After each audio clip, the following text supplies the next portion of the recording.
Polycystic ஓவரிக்கும் physiotherapist அல்லது diabetes எஜுகேட்டருக்கும் என்ன சம்மந்தம் அப்படின்னா எக்கச்சக்கமான கனெக்ஷன்ஸ் இருக்குது. ஏன் அப்படின்னா பாலிசிஸ்டிக் ஓவரிஸ் வந்து it is not confined only to உங்களுடைய கைனகாலஜிக்கல் சிஸ்டம், அதாவது நம்மளுடைய மகப்பேறு அப்படிங்கிற அந்த ஒரு இடத்த மட்டும் பாலிசிஸ்டிக் ஓவரி அஃபெக்ட் பண்ணுறது கிடையாது.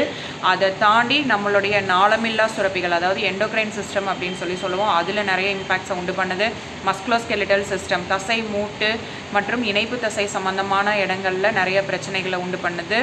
கார்டியோவாஸ்குலர் சிஸ்டம், நம்மளுடைய இதயம், இரத்த குழாய்கள், நம்மளுடைய இரத்த நாளங்கள், இதில் வந்து பார்த்திங்கன்னா நிறைய மாறுதல்களை உண்டு பண்ணுது. நம்மளுடைய இரத்த அழுத்தம், அதுக்கப்புறம் நம்மளுடைய கொலஸ்ட்ரால், கொழுப்பு அளவு, இது எல்லாத்தையுமே வந்து பாலிசிஸ்டிக் ஓவரி வந்து ஆல்டர் பண்ணுது.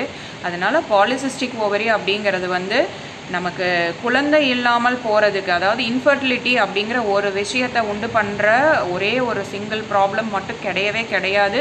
பாலிசிஸ்டிக் ஓவரிஸ்க்கு வேரியஸ் அதர் ப்ரெசன்டேஷன்ஸ் இருக்குது. இந்த ப்ரெசன்டேஷன்ஸோடு சேர்ந்து கலெக்டிவான ஒரு அந்த கண்டிஷன்ஸுக்கு வந்து பார்த்திங்கன்னா பாலிசிஸ்டிக் ஓவேரியன் சிண்ட்ரோம் அப்படின்னு சொல்லுவோம்.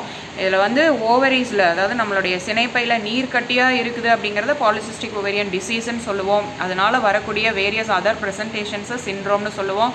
முன்ன இருந்ததை விட பாலிசிஸ்டிக் ஓவரிஸ் இருக்கிற ஃபீமேல்ஸுடைய எண்ணிக்கை நாளுக்கு நாள் அதிகமாகிட்டே போகுது. இதுக்கு காரணம் என்ன அப்படின்னா நம்மளுடைய exposure towards environment, contaminated environment, நம்மளுடைய என்விரான்மெண்ட்டில் இருக்கிற எக்கச்சக்கமான பொல்யூட்டன்ஸ், எண்டோக்ரைன் டிஸ்ரப்டிங் கெமிக்கல்ஸ் அப்படின்னு சொல்லுவோம்.